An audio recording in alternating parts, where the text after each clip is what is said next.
Você sabe qual é a principal necessidade emocional de todo homem? Isso é tão importante que você pode amá-lo profundamente, seu marido, seu parceiro, seu namorado. Você pode ter atributos, qualidades fantásticas, ser boa cozinheira, boa mãe, boa ouvinte, uma mulher carinhosa, uma mulher econômica, pode ser amiga da sua sogra, você pode ser uma mulher cheia de qualidades. Mas se você não souber identificar e suprir adequadamente essa que é a principal necessidade emocional de todo homem, o seu marido, o seu namorado, o seu cônjuge vai se sentir cada vez mais faminto emocionalmente falando.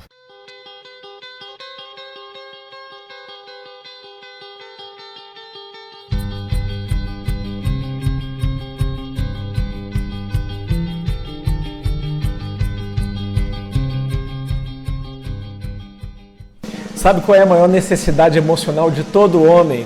É uma palavrinha de 4 letras. Duvido que você saiba qual é. É sexo, isso mesmo, sexo. Essa palavrinha de 4 letras, tão pequenininha, mas tão poderosa e tão importante para todo homem se sentir emocionalmente amado pela sua parceira. Mas geralmente quando a gente toca nesse assunto, as mulheres elas fazem alguns comentários. Por exemplo, umas dizem assim: ah, quando eu casei você era tão carinhoso, quando começamos a nossa relação você era tão carinhoso, tão afetivo, agora você só pensa naquilo. Ou então outras dizem assim: ah, você parece um animal, você na hora que quer sexo, você antes parecia um Dom Juan, agora você parece um tarado. É verdade. Os homens às vezes são meio sem jeito diante dessa questão e eles precisam aprender algumas coisas sobre isso também, sobre a sexualidade feminina. Mas assim como os homens não devem ignorar a necessidade emocional das mulheres, que é afeto, entenda bem, as mulheres não devem ignorar a necessidade emocional dos homens, que é sexo. E muitas mulheres não entendem porque o homem tem esse comportamento tão voltado para o sexo. Eles ficam o tempo todo querendo apalpar, ela vem fazer um carinho, ela vem contar alguma coisa e o cara já mete a mão debaixo da blusa, ele já quer colocar a mão dentro da calça dela, ele já quer dar uma encoxada nela. Por que o homem é assim? As mulheres não conseguem compreender. Entenda uma coisa, num primeiro momento os homens agem assim porque isso é algo muito especial para os homens. O contato sexual, o acolhimento sexual com a sua parceira fornece para ele uma dose profunda de energia emocional. E muitos homens acabam se sentindo mendigando sexo e carinho para com suas esposas. Eles pensam assim: puxa, no início do namoro, ela parecia tão fogosa, ela me agarrava na escada, me agarrava dentro do quarto, atrás da igreja. A gente tinha uma oportunidade, essa menina estava disposta a se agarrar comigo. E agora, depois que casamos, parece que ela se desinteressou. Muitos homens acabam se sentindo traídos nesse sentido. Eles pensam assim: puxa, parece que ela só demonstrou aquele fogo todo para casar comigo. E agora que casamos, ela não tem mais a mesma disposição de me acolher sexualmente. Olha, é verdade, não na intenção, mas de fato é isso que comunica para os caras. Eles se sentem traídos emocionalmente.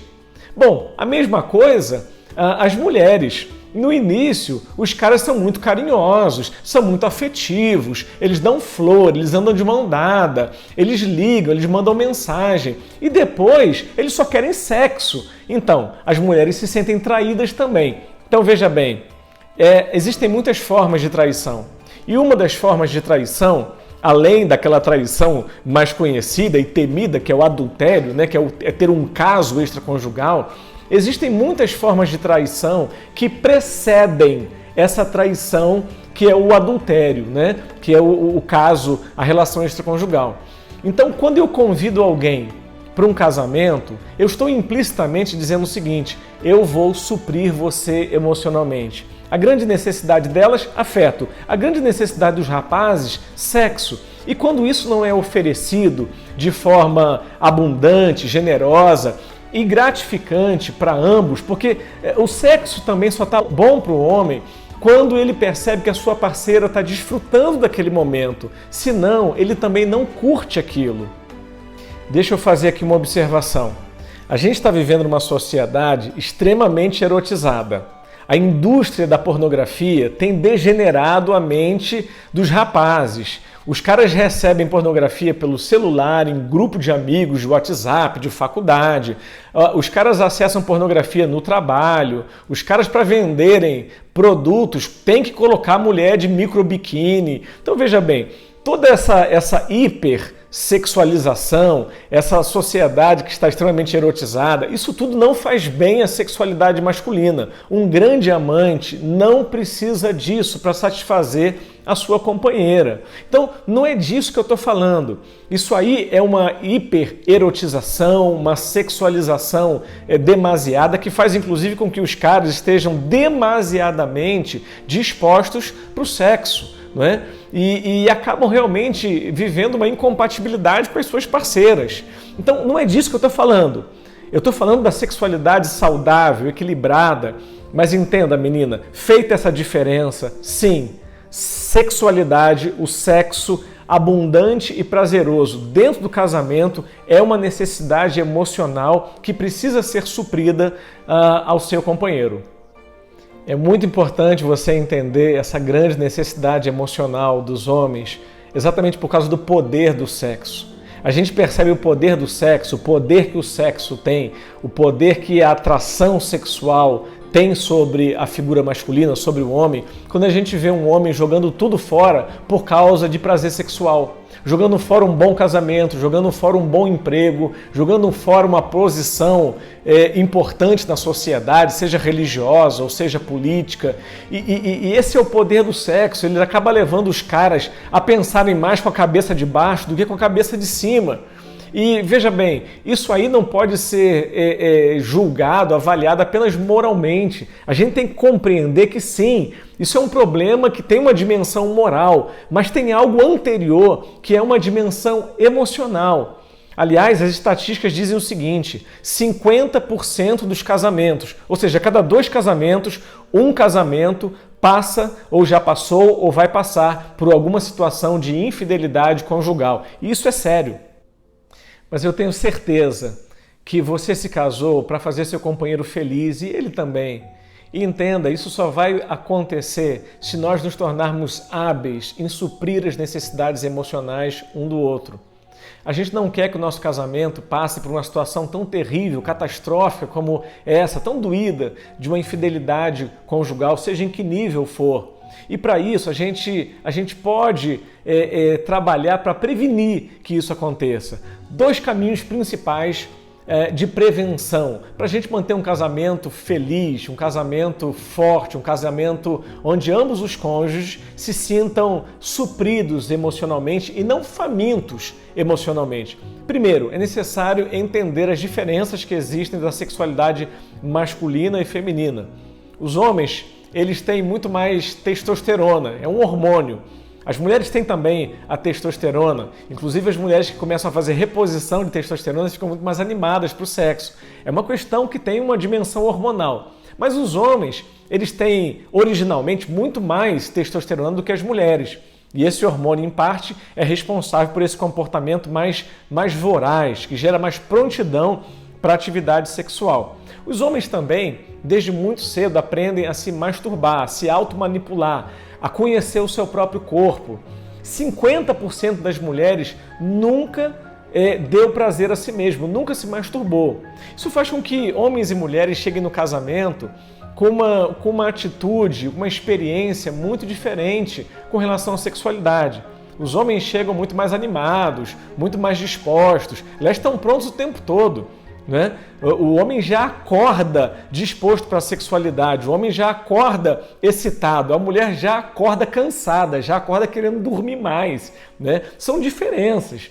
E muitas mulheres, por causa de toda essa experiência pregressa diferente na construção da sua sexualidade, elas chegam no casamento realmente menos dispostas, algumas inclusive muito ingênuas com relação ao poder que o sexo tem para suprir emocionalmente o seu parceiro, o seu marido. E o resultado desse desencontro sexual que acaba acontecendo no casamento, por causa dessas diferenças na experiência do aprendizado da sexualidade e da própria sexualidade, é que o casal se frustra e eles começam a achar que eles são incompatíveis sexualmente. Isso aí gera depressão, culpa e muita raiva, principalmente nos homens. E nas mulheres um sentimento de incompetência, porque sentem que não conseguem suprir e alegrar os seus maridos sexualmente.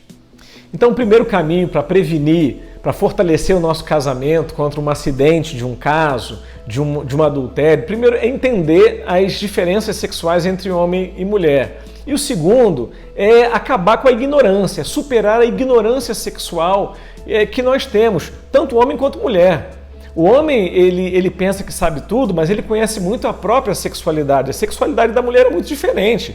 Eu já aconselhei homens, já orientei homens, já dei coaching para homens e para casais, em que quando eu perguntei para o cara se ele sabia o que era o clitóris e onde ficava o clitóris da sua mulher, o cara honestamente falou: Felipe, eu não tenho a menor ideia onde é isso, eu não sei onde é isso. E eu tive que fazer um desenho e colocar a ervilhinha lá para o cara entender geograficamente onde é que ele ia encontrar isso. Então, há elementos da sexualidade feminina, não apenas esse, mas muitos outros, com relação ao ritmo da mulher para o sexo, como excitar a mulher, como fazer a mulher realmente ter prazer, que os homens desconhecem. E vice-versa, as mulheres também têm muita ignorância com relação à sexualidade no geral e à sexualidade masculina. Isso pode ser superado, gente, com conversa, com bate-papo, com a leitura de bons livros que falam sobre todas essas questões de maneira muito mais profunda.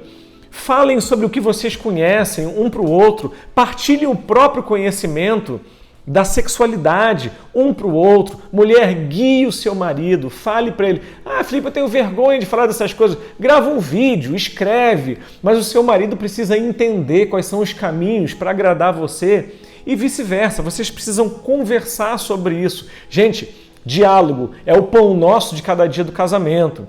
Então, conversem com um especialista. Se a coisa está muito complicada, conversem, vão ao médico, paguem uma consulta, façam um coaching, procura recurso, porque tem recurso, porque vocês não são incompatíveis sexualmente. Lembra lá no namoro o fogaréu que tinha entre vocês? Então, o que acontece é que vocês se perderam um pouco. A viagem é longa e o que vocês precisam agora é procurar recursos para ajudar vocês. Não é voltar a ter o sexo ou a sexualidade prazerosa que tinham no início, mas é para ter inclusive uma sexualidade muito melhor, como aquela que vocês nunca tiveram até aqui. E eu quero então terminar falando com você sobre a regra de ouro do casamento com relação às necessidades emocionais, que é a seguinte: supra as necessidades emocionais do seu cônjuge, assim como você deseja que ele supra as suas. E olha, gente, dá para construir um bom casamento, um grande casamento, com humildade, com disposição de aprender, de recomeçar, com a ajuda do divino, do eterno. Dá para, unindo a ciência, a psicologia e tudo mais que possa cooperar para a gente viver uma conjugalidade feliz, dá para realmente a gente se desenvolver muito nesse aspecto de se tornar bom, um expert em suprir emocionalmente o nosso cônjuge. Então, se esse vídeo fez sentido para você, se de alguma maneira isso aí tocou o seu coração, assina o meu canal, curte esse vídeo, liga o sininho para você ser avisado dos próximos vídeos. Fazendo isso, você vai estar me encorajando a continuar construindo, desenvolvendo conteúdo, fazendo vídeos que possam fortalecer a sua conjugalidade, o seu casamento. E compartilha esse vídeo com outros casais que você acredite que possam se beneficiar também desse conteúdo e desse canal. Um beijo no seu coração.